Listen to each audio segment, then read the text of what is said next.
American literary icon and a provocative public figure. He was often described as debonair, aristocratic, and irrepressible. A novelist, he's written for Broadway, television, dramatist, screenwriter, was a congressional candidate, been an actor, political debater. Gore Vidal's reputation among scholars is of an agile provocateur. He's a lively, witty mind, but very much enslaved by certain prejudices. Vidal. I follow him in the press. I follow him as a politician. I follow him as a friend. He is one of the players in American politics and has been over the last 30 years and more. He's the wittiest of all American writers. Most of us aren't witty at all. Honesty is just unbelievable. He just doesn't, he's unable to not tell the truth. He has a rather prickly personality, you know. How popular do you expect a porcupine to be? Taking pictures here. I'm still trying to look natural. I will take this occasion once again to speak louder. Jefferson, and rather the bright side of Hamilton. It is quite true that they had bad sides to them, but gosh, they were bright. I mean, when you compare those people to Nixon or Kennedy or Humphrey or any of these people who actually have no idea what they're doing except running for office. The original Lincoln is so much more interesting than what the Carl Sandburgs and the national hagiographers, lovely word, meaning makers of saints, they've turned him into a saint. He was much more interesting than that. He was a tough, hard politician. And he was certainly the most brilliant man ever to be the President of the United States, and he was probably the most important man the last 200 years.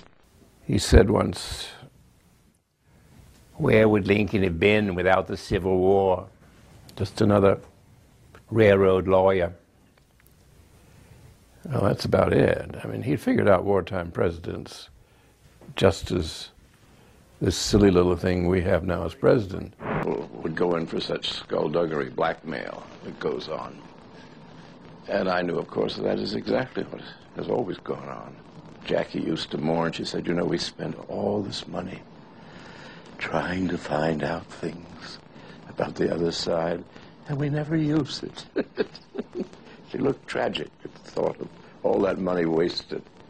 I never thought I would see the day when an American president would say, "I am not a crook." And I will say he didn't look the camera in the eye. Did you notice the eyes went, But the thing that most touched me was every now and then he tried to get vigorous because he's heard about other presidents and he knows the way they act. And he said, "And I speak as commander-in-chief." And the strange, tricky look comes over his face, you know, as though somebody's going to come with a hook and pull him back. I said, no, this is all a dream, Dick. You're back in San Clemente, you know, practicing law, chasing ambulances or whatever nature designed him for. A large group now of ex-presidents. With Mr. Carter, Mr. Ford. Nixon is at least two being schizophrenic, you know. We have to pay over 2 sets of Secret Service. Where's the bad Nixon today? Where's the good Nixon today? You know, the funny thing, I watched that press conference, and he was so nervous, and, you know, every time that voice gets very sincere, you know he's pulling something. You must have a lot to say. My word. Well, we have Mr. Reagan, who's received a mandate from the people. Well, he received something. It was certainly better than the old actor's home. And one of our numerous doomed presidents came here to campaign, Jimmy Carter, who could not set a foot right. He was kind of weird. I think if he, of course, he's 30% in taxes now. He's obliged to cut over the next 3 years. Right. That'll be very exciting because he wants to add $30 billion to the defense budget against godless, atheistic, monolithic communism, which is forever on the march, even now as we sit here. And this money, by divine right, has to go to the Pentagon. Yeah. You know, well, the map is getting a little small as to all those so's the red countries that are closing in on us over there. The budget is getting smaller, Merv. 79% of the budget, most people don't know this, 79% of the federal budget can never be cut. It's interest on the debt, it's Social Security, it's Medicaid, it's what they call transfer payments. You can't cut it. Well, those are not his problem. I mean, they're not his. No, I'm telling you about what he's inherited. 25% belongs by divine right to the Pentagon so that it contain the minutes of et cetera, et cetera. 25% and 79% make 104%, and that is the budget. Now, the 4% is the deficit, which will be paid off by the unborn if there are any. I mean, if the Pentagon allows for this. So you're in a situation, he knows he can't cut it, and he does this sort of shell game with the people. $30 billion will be added to the defense budget here, and then, of course, the taxes will be lowered over here. But he said he will get government off the backs of the people. I wonder where he will then put it. Refuse to give him a break, Oh, I Gore. refuse to, yeah. Well, Based on what? Based on what I suppose he'll do to the country. I get a little nervous. But the people voted him in with a landslide. Which people, Merv?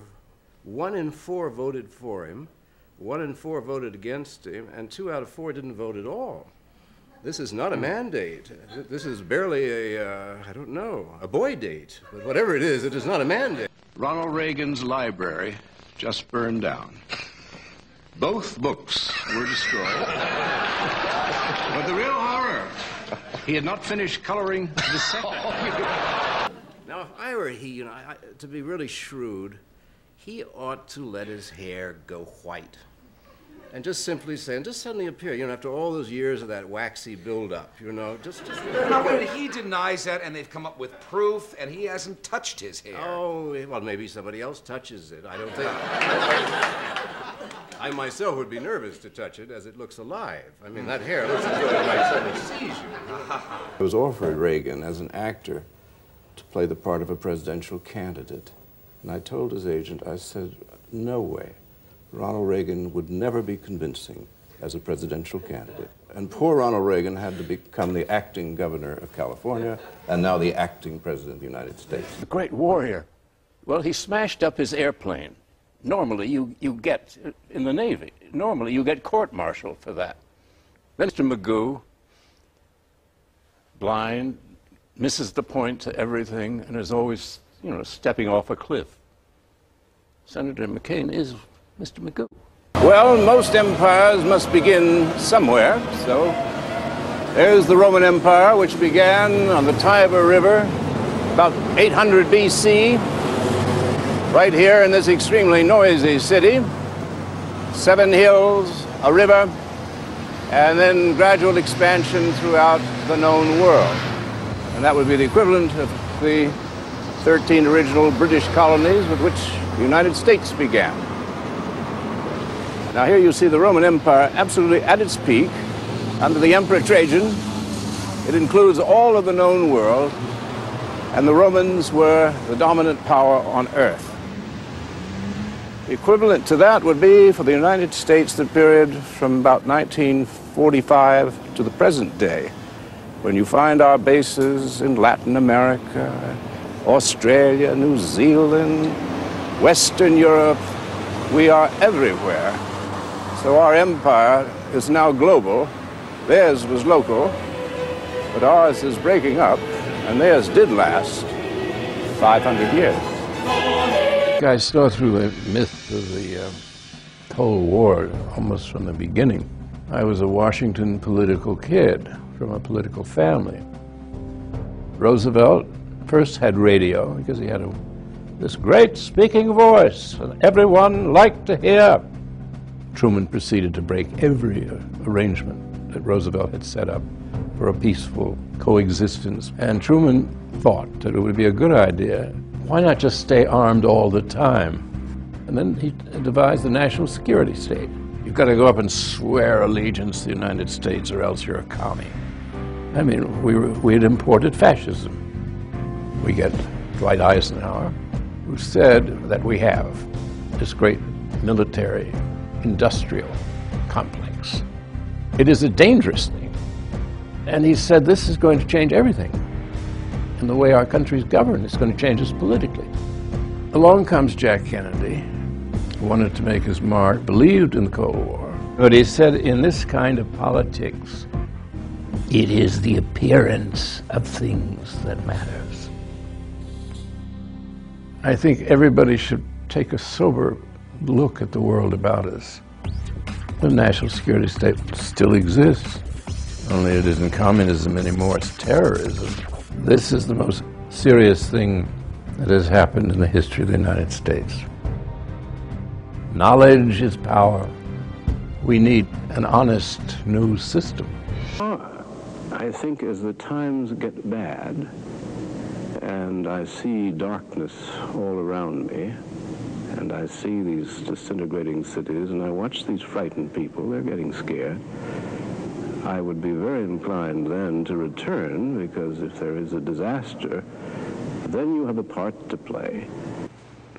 I tell people, Europeans, they say, you know, what do you think of the regime? And I said, well, what they've done is interesting, symbolic. I said, I was born 80 years ago in a country called the United States of America. And I now live in a homeland. This is an expression we haven't heard since Hitler. Since they don't know anything about language or politics or thought or anything else. They think it's just a wonderful way of explaining the United States defending itself against its numerous inscrutable enemies. They hate us, we don't know why. Well, if we didn't blow up their cities, they might feel more kindly towards us. 2 + 2 is not possible in the United States of Alzheimer's. These single issue things are quite frightening. I mean, suddenly abortion becomes more important than unemployment or inflation. This is kind of crazy. I mean, abortion is an important issue, but inflation touches everybody. And suddenly to get down to a debate, you're going to defeat somebody for Congress because you disagree that he does not believe that the fetus is sacred, and you do. It seems to me very odd indeed.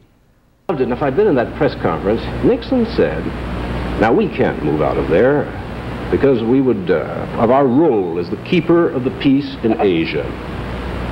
Well, now, who asked us to be the keeper of the peace in Asia? The two largest countries are India and China. To my knowledge, we've not got a request from either one to be the keeper of the peace in Asia. We can't even do it in Manhattan. Absolutely right in the general line that I have taken on what is wrong. This country was a success because of cheap labor and cheap energy. We're never going to have that again. We're going to have to contract. We don't know how to adjust to this. We're going to have less gross national product, not more.